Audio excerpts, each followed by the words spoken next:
The night you were born, the heavens held their breath.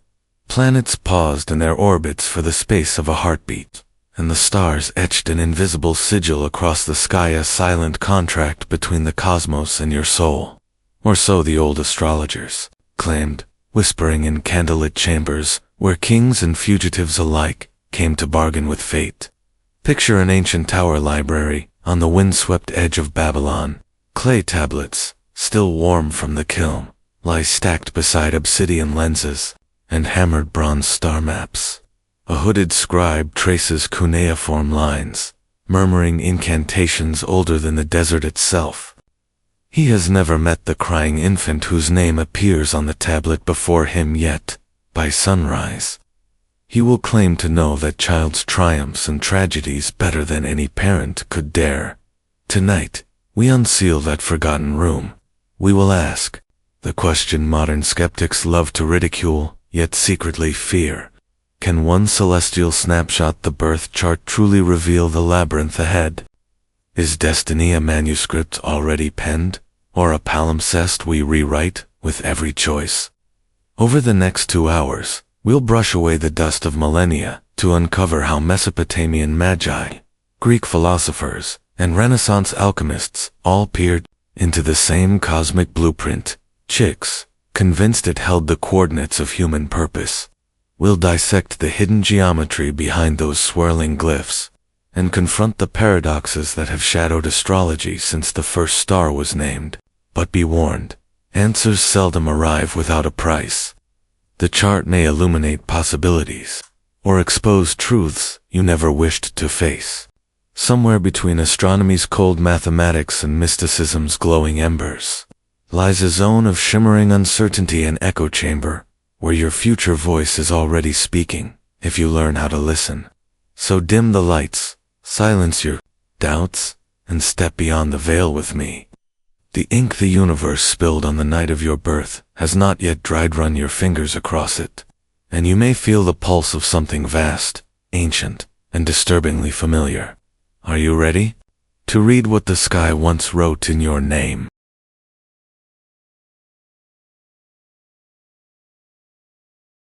Long before telescopes charted nebulae and NASA coded star tracking algorithms, humanity mapped meaning onto the night. Our journey begins 5,000 years ago on the flood-blessed banks of the Euphrates, where priest astronomers of Sumer erected ziggurats, brick mountains, rising like artificial hills, toward Anu, Lord of the Heavens. Up those stepped towers trudged the Kupser, Entma, and Enlil, scribes of the Staromans, clay tablets tucked under their arms like pulsing hearts.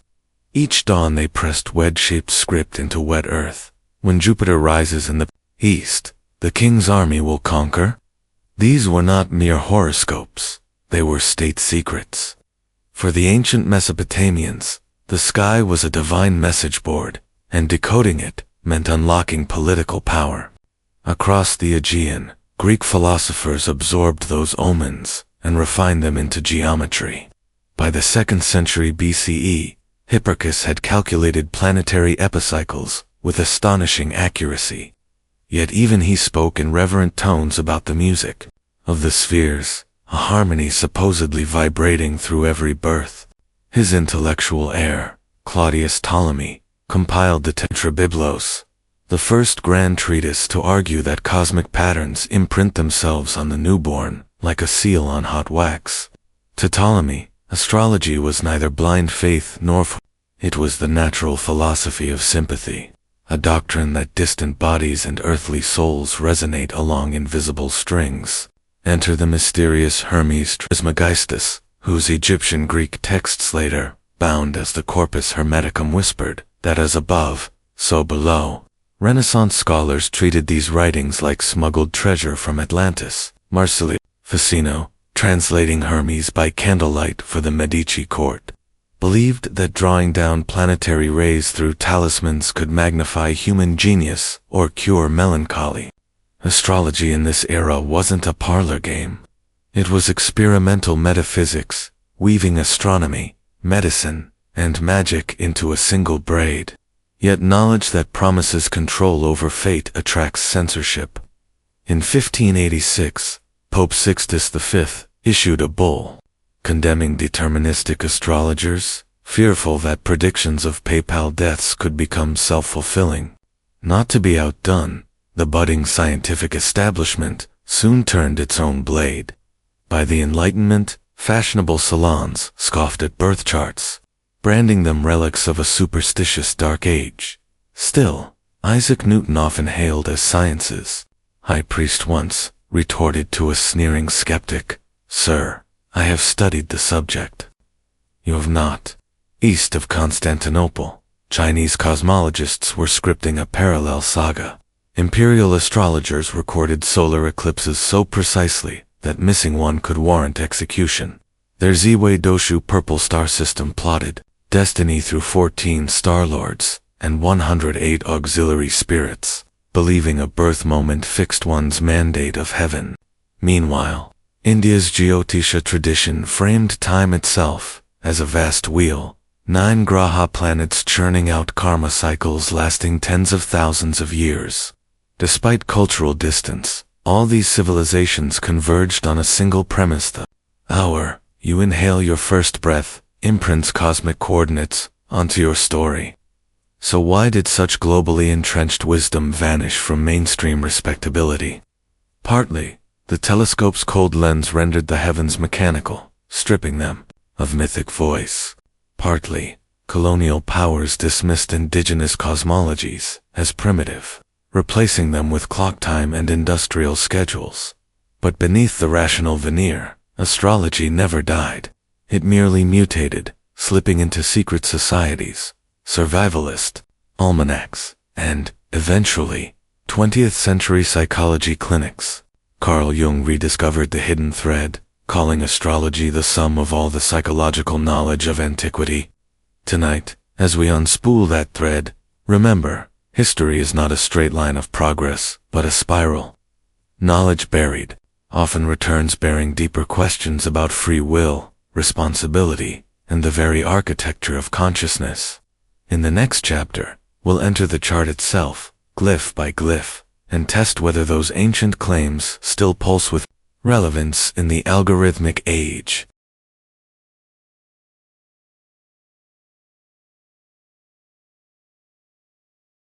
Step with me into an abandoned observatory on the edge of Prague.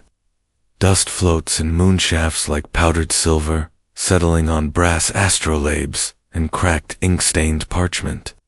On one marble plinth lies a single circular chart, 12 uneven, wedges scored around the rim, crossed by lines that look, at first glance, like frantic scratches.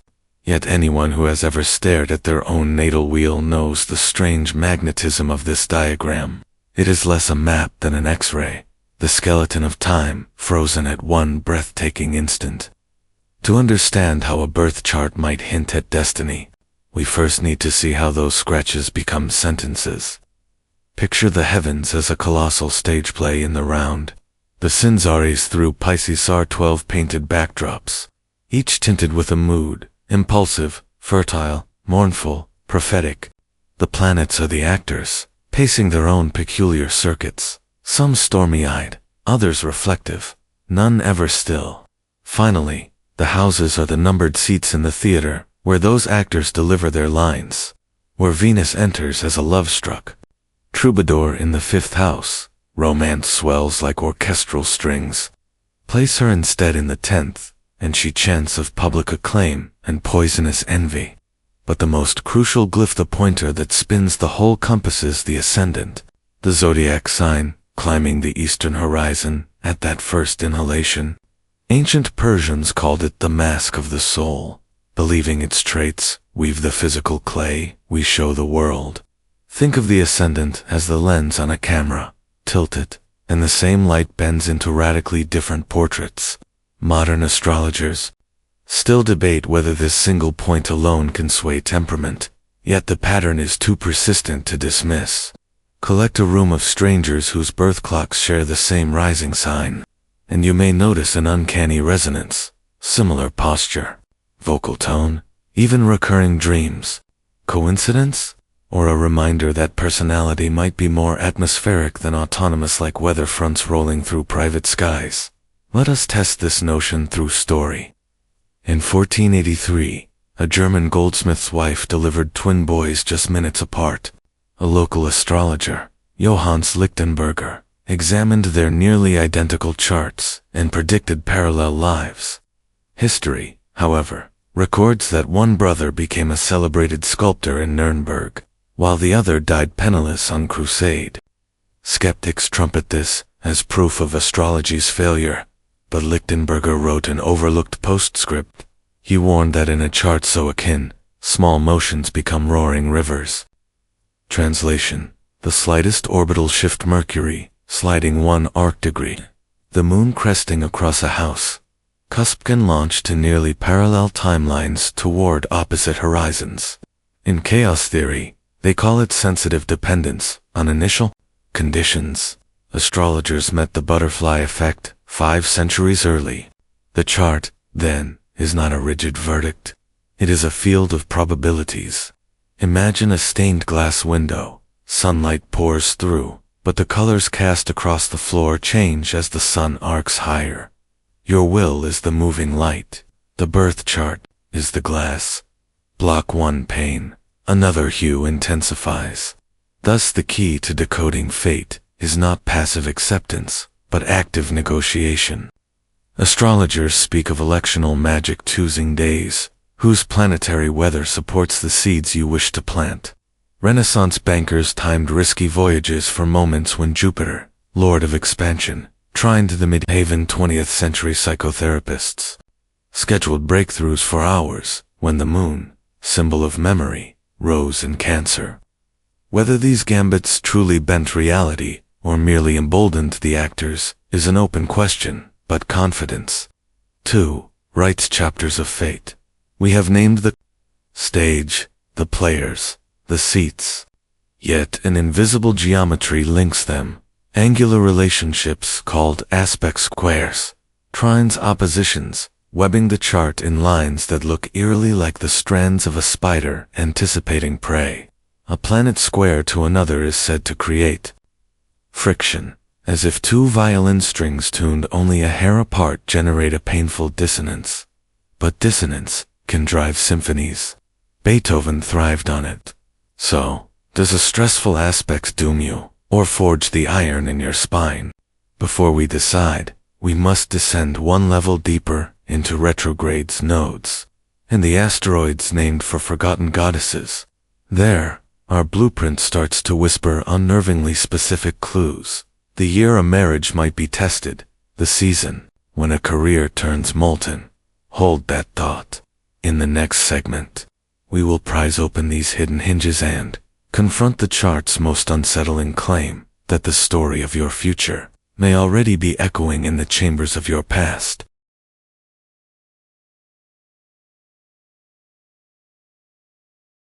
Slide a lacquered panel aside, and the observatory's deepest chamber yawns open. No windows here, only a domed ceiling painted with constellations that glow faintly in phosphorescent ink. This is where the elder astrologers hid the symbols too, volatile for public scrolls, the retrogrades, the lunar nodes, and the restless swarm of asteroids that bear the names of forgotten goddesses. They called these bodies time knots, claiming each one tied the future to something half-remembered in the marrow of the past. First, the retrogrades, those periods when a planet appears to reverse its course against the zodiac. Modern astronomy explains it as orbital perspective. Ancient magi framed it as a cosmic inhale. Picture Mercury, the messenger, walking backward through your third-house library, scattering old letters you never answered. Data from tens of thousands of horoscopes shows a disproportionate number of best-selling memoirists born with Mercury. Retrograde, coincidence, or evidence that reviewing an inner monologue for months before speaking sharpens narrative knives. Skeptics dismiss such patterns as cherry-picked, yet even skeptics grow silent when told that the NASA engineer who solved Apollo 13's oxygen crisis, the novelist who wrote Catch-22, and the cryptanalyst who cracked the Zimmerman telegram were all Mercury retrograde births. Perhaps invention is easier when one's thoughts already orbit backward. Then come the lunar nodes, those shadow points, where the moon's path intersects the ecliptic. Medieval astrologers whispered that the north node devours, while the south node regurgitates, like a dragon eternally swallowing its own tail. Jungians later relabeled them future hunger and past baggage. Place the south node in Cancer, and family stories cling to you like cobweb silk. Tilt the north node into Capricorn, and you hunger to build fortresses from cold stone, proving you can stand alone. When researchers at the University of Prague overlaid nodal positions on the biographies of 3,000 entrepreneurs, they found an uncanny statistical swell north node in the 10th house. The zone of public legacy appeared almost twice as often as chance. Astrology's critics called the paper numerology dressed in lab coats, but could not explain away the numbers themselves. Now scatter the chart with asteroids named after archetypes: Pallas for strategy, Vesta for devotion, and dark, elusive Lilith for rebellion that refuses apology. Most people ignore these specs, yet they have a habit of shouting at key moments. A Dutch archivist uncovered that every U.S. whistleblower who made front-page history in the past half-century, Daniel Ellsberg, Chelsea Manning, Edward Snowden, has asteroid Lilith within a degree of their midheaven, the chart's pinnacle of public visibility. Does Lilith mark outcasts, or does it forge them, coaxing a single decision that rewrites government annals? We cannot know, but the pattern glimmers like a lighthouse beam sweeping over restless water. At this point, you might feel the gravitational tug of determinism, the uneasy sense that your choices are puppeteered by celestial gears. Yet here lies astrology's grand paradox. It claims to describe potential, not imprison it. Picture your chart as a house of mirrors. Most people stumble along the main corridor, repeating generational habits reflected back at them. The astrologer simply hands you a lantern. See that hidden door where Mars squares Saturn, she whispers. Push through, and discipline might transmute anger into endurance. The blueprint, in other words, maps vulnerabilities that can turn to weapons if wielded consciously. The late mythologist Joseph Campbell put it humanely: astrology is a literature of hope if you read it as a call to adventure. Of course, not all claims survive scrutiny. The 13th sign controversy resurfaces every decade, pointing to precessional drift and the constellation Ophiuchus. Seasoned astrologers shrugged, noting that tropical astrology measures not star fields, but seasonal quadrants and Earth-sent clock, not a star-based diary. Meanwhile, astronomers raise datasets showing that identical twins often lead divergent lives, despite matching charts. Yet astrologers counter with chaos mathematics. Millions of microforces nudge to lives apart. From parental attention to pollen in the crib's air, the chart sets initial conditions. The world provides the storm. Finally, a morsel of hidden lore, the part of fortune, a calculated point forgotten by most modern apps. Arab mathematicians in Baghdad's House of Wisdom treated it as the chart's buried treasure, to be unearthed precisely when the transiting moon kisses its degree. Financial astrologer W.D. Gann rode this technique to forecast commodity booms with unnerving accuracy. A century ago, then burned portions of his notebooks so the careless would not misuse the clockwork of providence. So, can a single birth chart decode your future? Not in the way a barcode predicts a price. It is more like sheet music printed long before the orchestra arrives. Sight-read it blindly, and you'll fumble the notes. Study its modulations, and you may improvise a symphony no composer foresaw. In our next segment, we will leave the observatory and step into daylight, testing these theories against practical rituals, moments when cosmic timing can tilt real-world outcomes, if you choose to act. Dawn seeps through cracked shutters, painting the observatory in ash-gold light. We roll the ancient star map into a leather tube and step outside to the ringing of phones, traffic horns, and calendar alerts. Here, among deadlines and rent payments, is where astrology's spell often breaks. Yet this is precisely where a birth chart can shift from esoteric art to instrument panel if you know which dials to watch. 1. Transit tracking. Surfing planetary weather. Think of the transiting planets as tides washing across the coastline of your natal chart. When Mars the engine of will conjuncts your midheaven, even introverts feel an itch to launch projects or confront stagnant bosses. Mark these dates. Planetary ephemerides are free online, and plan audacious moves within that 2-week combustion window. Conversely, when Saturn squares your moon, schedule extra self-care instead of a family reunion. Ancient astrologers dubbed this aspect the cold torch for good reason. Pro tip: use a simple color code in your digital calendar: red for Mars thrusts, blue for Jupiter expansion, gray for Saturn consolidations. Over months, you'll notice your moods and outcomes syncing to the palette like secret choreography. 2.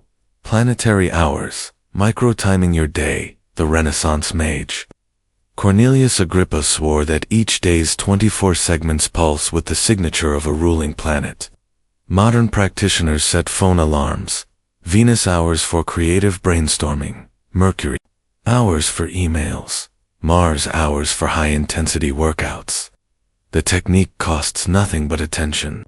Yet users report uncanny boosts in flow. Anecdotal, yes, but bread rises better when baked at the right heat. 3. Personal moon cycles. Emotional inventory. Track the moon's monthly tour through your chart's houses. When it lights your 12th house, dreams surge with symbolic cargo. Voice memos by the bed can capture plot twists your waking mind ignores. When it crosses your 2nd, revise budgets or negotiate salaries. Mesopotamian merchants timed silver trades exactly so. Over 6 lunar months, patterns emerge that no productivity app can replicate. 4.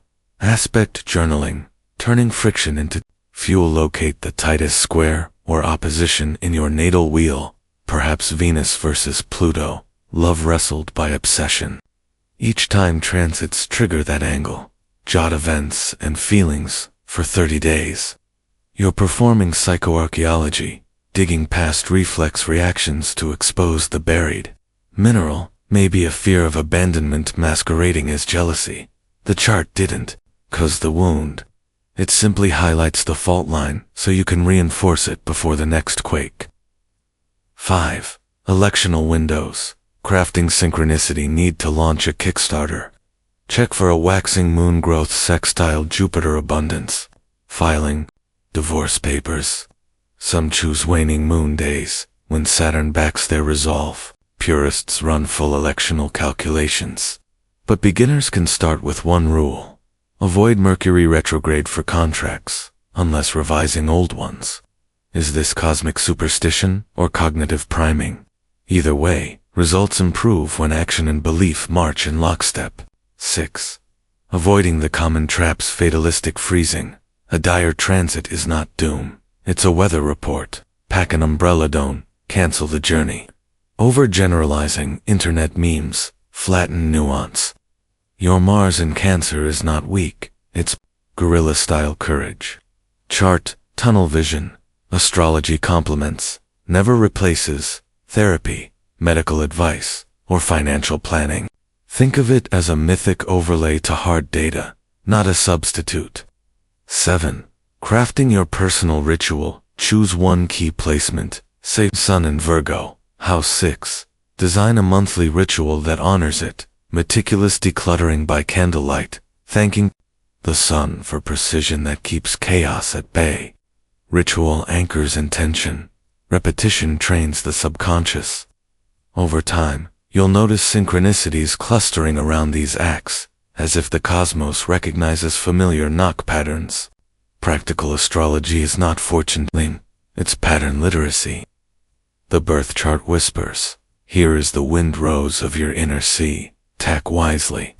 Sailors never blame the map for storms, but only a fool ignores the tide tables.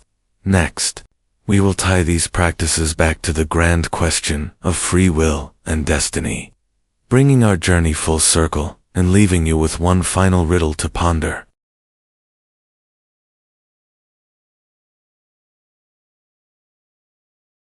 We began tonight under a star-strewn vault, asking whether a single birth chart could possibly decode the vast, tangled arc of a human life. We traced its roots from Sumerian sky priests to Renaissance magi, then navigated its modern echoes in psychology, statistics, and everyday ritual. Along the way, one truth kept resurfacing like a buoy in dark water. The chart is not a prison sentence scrawled by indifferent planets. It is a mirror, angled just so, catching glints of potential you might otherwise overlook. Stand before that mirror and you will see both storm fronts and sunrise corridors. You can choose to furl the sails when Saturn clouds the sky, or chase Jupiter's tailwind into uncharted trade winds. The cosmos may sketch the outline, but the brush remains in your hand. Each decision adds pigment, depth, and surprise strokes no astrologer can forecast. Free will and fate are not rival armies. They are dance partners, each step inviting the next in a spiral older than language. So, the riddle lingers. If the sheet music was inked the moment you first breathed, does that diminish the challenge you to play it with blazing mastery? I invite you to test the theory. Pull out your birth chart, note the next Mars midheaven spark or Jupiter trine, and plan something audacious. Document what happens when the moon revisits your 12th house. Listen to your dreams and see if forgotten stories surface. Then return here and share your findings with the hidden community gathering in this comment section. Together we are citizen alchemists, distilling data and myth into a new alloy of understanding. If tonight's journey lit a lantern in your mind, consider passing the flame, like, share, or send this video to someone who still wonders why certain days feel pre-written. And if questions keep you awake beneath unfamiliar constellations, leave them below. The next episode may unlock the door you're knocking on. Until then, keep your eyes on the sky and your hands on the helm. The chart whispers possibilities, but the voyage is undeniably, irreversibly yours.